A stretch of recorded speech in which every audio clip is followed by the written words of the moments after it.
이게 여러분들이 이 부분을 당연한 거 아니야 라고 생각을 하겠지만 실제로 그런 자기소개서가 별로 없어요.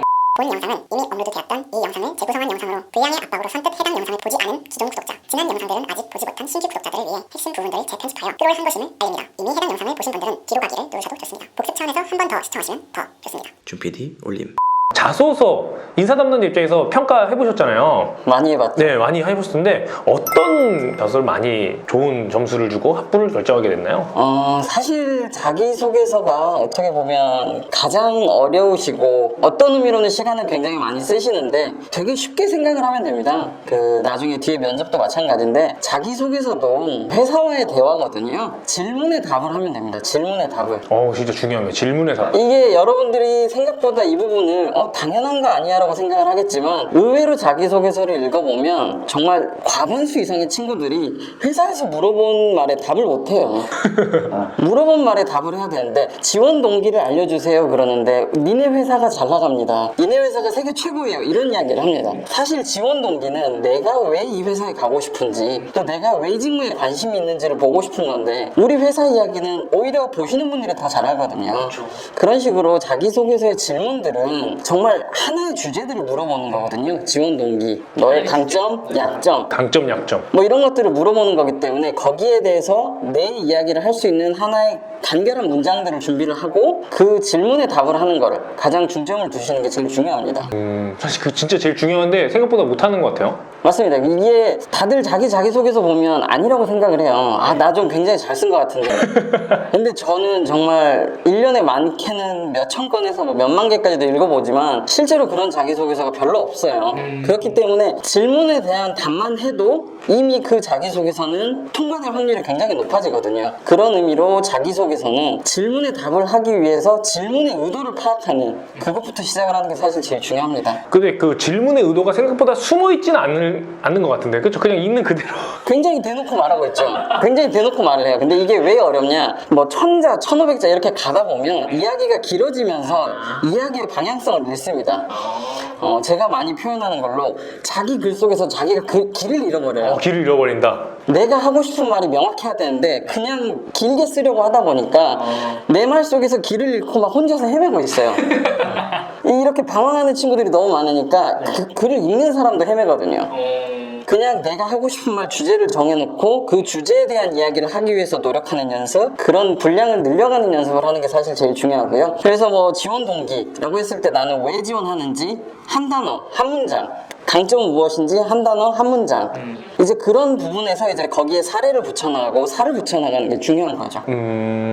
좋네요. 자소서 팁 하나만 또 아까 말한 거 이제 질문에 답을 해라 뭐 이런 얘기 했는데 자소서를 이렇게 하면 나는 이제 합격시켰던 것 같다. 사실 저는 항상 말하는 게 이렇게 하면 합격시켰던 적은 없어요.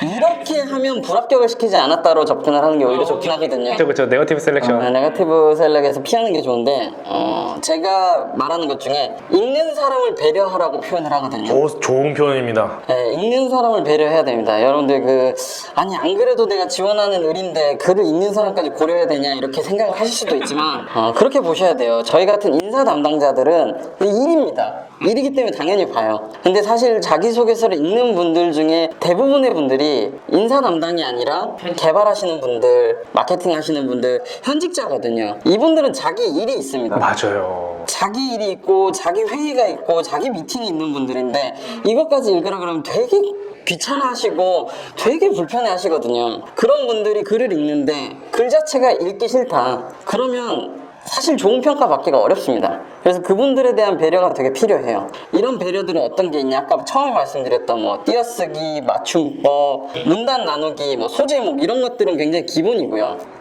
좋아요. 이런 기본적인 것들에 더해서 안에 내용에도 사실 배려가 필요합니다. 내용에도 배려.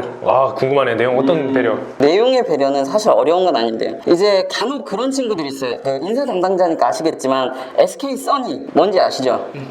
SK 써니가 뭔지 인사 담당자들은 압니다. SK 봉사활동. 맞아요. 그런데 현업에 계신 분들은 SK 써니가 뭔지 모르세요. 써니. 이 써니 이게 뭐지? 막 이렇게 이상한 생각 하신단 말이에요. 이게 뭐냐? 그분들을 위해서 SK에서 하는 봉사 대외 활동이라는 한 문단만 앞에 적어줘도 내가 적은 내용을 읽는 사람이 파악을 할 수가 있다는 거예요. 별거 아닌데. 되게 별거 아니에요. 그러니까 글을 길게 쓰거나 뭐 내용을 길게 쓰라는 게 아니라 내가 활동을 했던 동아리 아니면 내가 활동을 했던 회사 뭐 인턴을 했던 회사 이게 무슨 회사인지만 앞에 한 단어 한 문장만 적어줘도 읽는 사람이 훨씬 더 이해를 할 수가 있는 거고 내 의도를 파악을 할 수가 있는 거거든요. 써니가 뭔지를 알아야 내가 했던 선한 의도를 파악을 하는 건데 써니가 뭔지를 모르면 써니에서 대외 활동을 뭐 대외 부장을 했습니다. 이러면 무슨 의미인지 전혀 모르시거든요. 그런 식으로 내용에 대한 배려도 필요하고 그런 작성에 대한 포맷에 대한 배려도 필요한 거죠. 좋네요. 예를 들어서 이런 경우가 제일 많아요. 이공계 친구들이 이제 교차 지원은 아닌데 뭐 이렇게 문과에 지원하는 영업 지원하는 경우 있잖아요. 근데 이제 문과 쪽으로 영업을 지원하면 이제 그쪽 부서의 사람들이 많이 읽게 되잖아요. 근데 본인이 막 프로젝트 하는 내용인데 엄청 그 관련 용어만 잔뜩 써놓은 거야. 맞아요. 알 수 없는.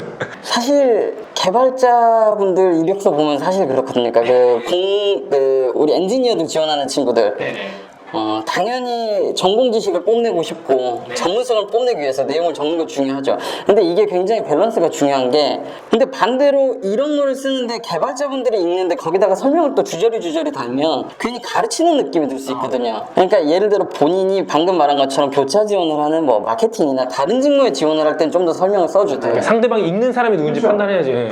내가 지원하는 직무 누가 봐도 전문가 나보다 전문가가 내 글을 본다 라고 했을 때는 어설프게 지식을 뽐내는 게 아니라 차라리 쉽게 쓰세요. 쉽게 써라. 오히려 쉽게 쓰세요. 뭐 거기다가 우리가 알잖아요. 뭐 페미니스니 뭐니 뭐 이런 용어들을 잔뜩 쓰기보다는 이미 그분들도 다 아시거든요. 그런 것들을 쉽게 쓰고 그 상대방에 맞게끔 글을 써주고 그들이 이해를 못할 것 같은 뭐 학교 내 동아리 이름들 이런 것들은 무슨 동아리인지 뭐 이런 식의 조금은 좀 풀어쓰는 게 그 읽는 분들을 위한 배려고 그분들이 보셨을 때 판단을 할 수가 있는 좀 도움이 될 겁니다. 저는 항상 이런 얘기를 해요. 근데 좀 어떤지 들어봐 주세요. 저는 학생들한테 그 강의 때도 하거든. 뭐냐면 그 자소서를 잘 쓰게 엄청 수식어 멋지게 쓰려고 하지 말아라는 얘기를 많이 해요. 왜냐면 그게 중요한 게 아니고 내용 전달하기 콤팩트한 비즈니스 레터잖아요. 그런 얘기를 많이 하는데 그건 좀 어떻게 생각하세요? 괜찮은가요?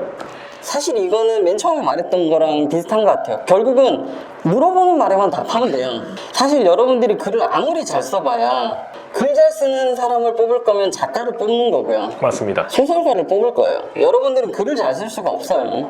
잘 쓸 수가 없다. 잘 쓸 수가 없어요. 이거는 전적으로 여러분들이 아무리 쓴다고 한들 내가 가진 경험을 표현하는 거거든요. 그러니까 내가 가진 나에 대해서 잘 표현하는 게 중요하고 하고 싶은 말 하는 게 중요한 거지 글을 잘 쓰고 멋있고 화려하게 쓰는 게 중요한 게 아니거든요. 그쵸. 그러니까 전달을 위한 그 정확한 컨텐츠를 잡고 이걸 전달하는 데 집중을 해야지 이걸 표현하는 미사여구가 의미가 없다는 거죠. 그 학생들이 오해라는 게 그거 같아요. 그 막 좀 읽는 사람을 배려해서 흥미롭게 써라라는 게 그 빨리 채점할 수 있게 뭐 콤팩트하게 쓰고 뭐 우리가 말하는 그런 담백한 그런 얘기가 아니라 진짜 흥미로운 소설을 쓰는 거예요.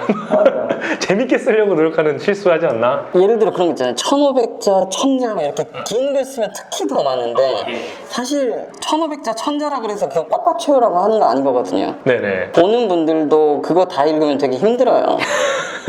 그렇기 때문에 그 안에서 하고 싶은 말만 딱 컴팩트하게 전달이 되면 되는 거고 대신에 1000자인데 뭐 한 100자 쓰고 넘어가면 안 되죠. 이제 어느 정도의 성의는 보여주되 최대한 내가 하고 싶은 이야기에 집중해서 그것만 전달하면 된다. 그렇게 보면 될 것 같아요. 좋습니다. 사실 오늘 너무 지금 청산유수